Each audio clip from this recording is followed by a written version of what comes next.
Hoje na manhã desta terça, o juiz Sérgio Moro respondeu de forma dura ao primeiro recurso do ex-presidente Lula contra a condenação, a 9 anos e 6 meses de prisão por corrupção passiva e lavagem de dinheiro no caso do triplex do Guarujá.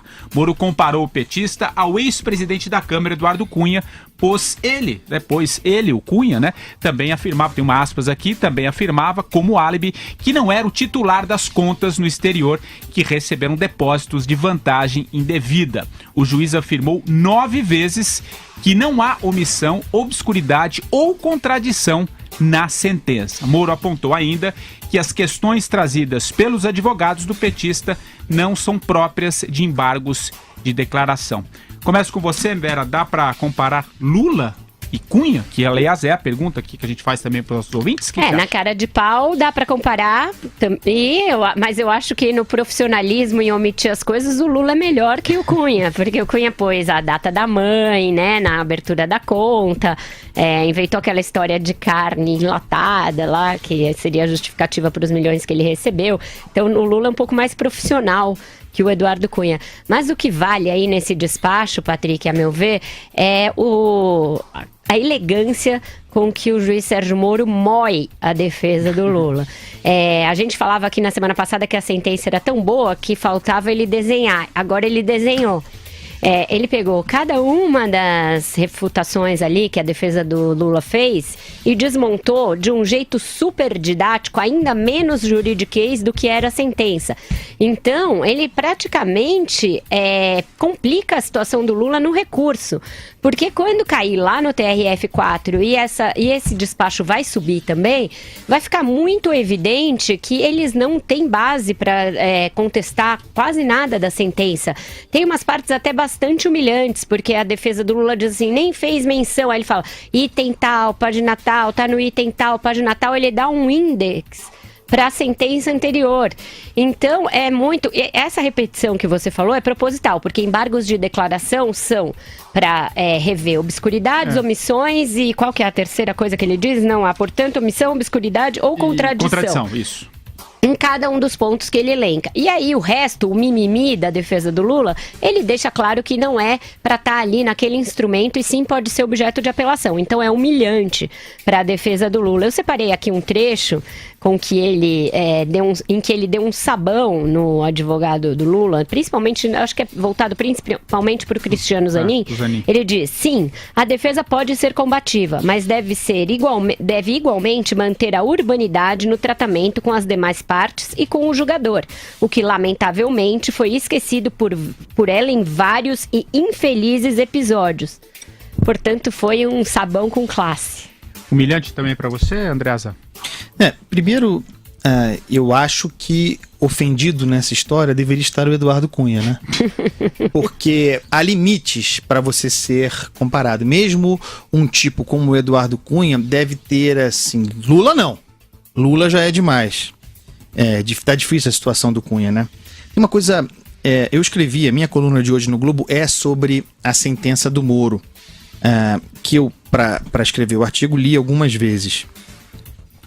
É uma coisa engraçada, a sentença do Sérgio Moro é como vinho, Ela melhora a cada leitura, ela fica mais clara, ela já é claríssima, como nós falamos aqui, desprovida de juridiquês, É uma sentença que, aliás, todo mundo deveria ler. O Brasil em que a gente vive está lá. E aí, à medida em que as coisas vão acontecendo fora da sentença, no dia a dia, as consequências da sentença, por exemplo, essa tentativa de embargo de declaração, de embargo declaratório da defesa do Lula e o modo como o juiz Sérgio Moro reagiu, tudo isso apenas enobrece, valoriza o caráter literário da sentença do Sérgio Moro. É realmente uma obra-prima. É preciso que a gente estude essa sentença, porque uma das coisas que o Ministério Público atacava na denúncia era a ideia de organização criminosa, de que toda essa história configurava uma organização criminosa. O Ministério Público tinha razão, mas fez esse ataque de maneira muito apaixonada, E isso não é próprio de uma denúncia do Ministério Público. O Sérgio Moro desmonta isso. Ele fala claramente que não interessa configurar uma organização criminosa declaradamente, adjetivamente. No entanto, o que ele faz? Ele, na sentença dele, constrói exatamente, ele explica exatamente por que aquilo é uma organização criminosa. Ele mostra ali em que consiste o projeto de poder do PT. O triplex, famoso triplex, é franja, é sobra. É um bem material extraído para fins pessoais, para agradar alguém, né? Da famosa conta-propina do PT na OAS, como há conta-propina do PT em outras organizações. Havia na JBS, havia na Odebrecht. O método conta-propina é esmiuçado na sentença do Sérgio Moro, a cada vez melhor. Dá pra comparar o Moro com o Cunha, Marcelo Madureira? O Moro não, Lula. O Moro, desculpa. Muito pelo contrário, né? O Lula com o Cunha. O Cunha dá pra distinguir. O que dá? Não, dá pra distinguir. O Moro do Cunha dá pra distinguir. Agora, pra distinguir o Lula do Eduardo Cunha, eu teria que trabalhar num laboratório de análises clínicas, desde que as pessoas levam um potinho de manhã, para poder distinguir um do outro, porque eu acho que pelo cheiro e o aspecto, os dois são a mesma coisa. Fui claro? Bastante. Ou fui marrom? Nenhuma dúvida. Foi mais claro que o juiz Sérgio Moro.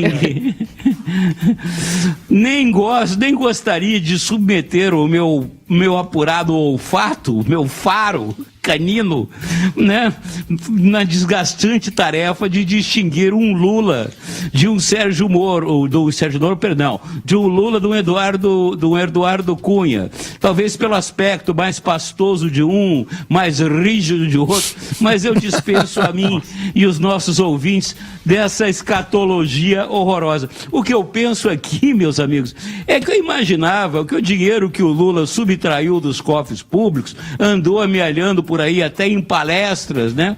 Palestras doutas que ele deu, cheias de sabedoria.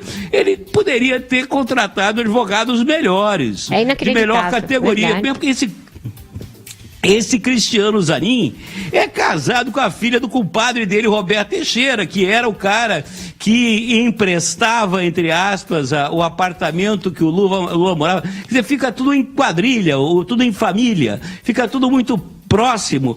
Ele poderia ter contratado gente melhor, não, Vera Magalhães? Mas é que nesse caso ficou em família mesmo, porque o Roberto Teixeira, compadre dele, é o genro. A filha também trabalha no escritório. Na quinta-feira, quando ele fez a explicação ali sobre a sentença, ele passou uma boa parte saudando a família ali, o companheiro tal, que é marido da fulana, que também trabalha no escritório.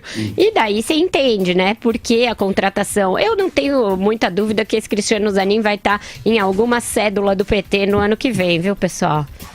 Bom, gente, vamos continuar falando agora do... Deixa eu só falar uma coisinha que eu acho que é importante, duas coisas que é importante a gente salientar sobre o Moro. Tem uma coisa que ele fala quando ele explica... para a defesa do Lula o que aconteceu, quando ele desenha, que é importante e era bom os petistas fanáticos prestarem atenção a isso, que talvez ajude eles a saírem daquele transe ali de não aprova, não aprova, não aprova. Ele diz que no crime de lavagem de dinheiro, o que torna esse crime perfeito, o que contribui para, ele diz, perfeitabilidade, enfim, ele usa lá, do crime, é a falta de pagamento.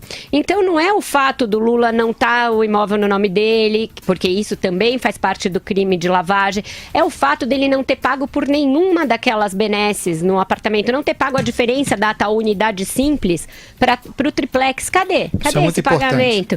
Cadê o pagamento das reformas? Não tem nenhum recibo de aluguel. Exato, então não tem pagamento. Nada, né? Isso evidencia que o dinheiro para pagar tudo isso vinha da tal conta de propina, como disse o Léo Pinheiro.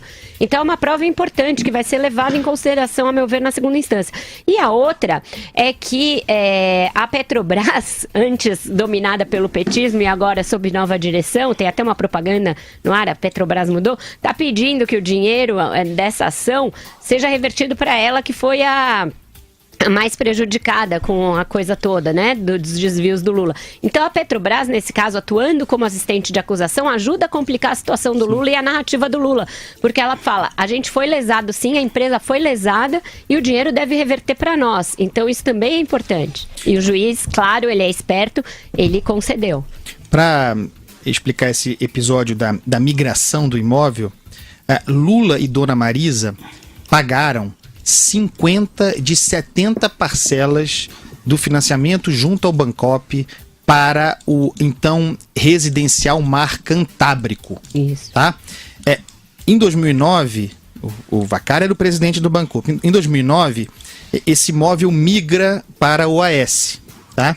Com o passar do tempo, o imóvel ao qual Lula e Marisa haviam aderido foi vendido. Lula e Marisa nunca foram pressionados nem pela OAS, nem pelo Bancop para pagar a diferença ou desistir do imóvel, nada. Ficou naquela situação.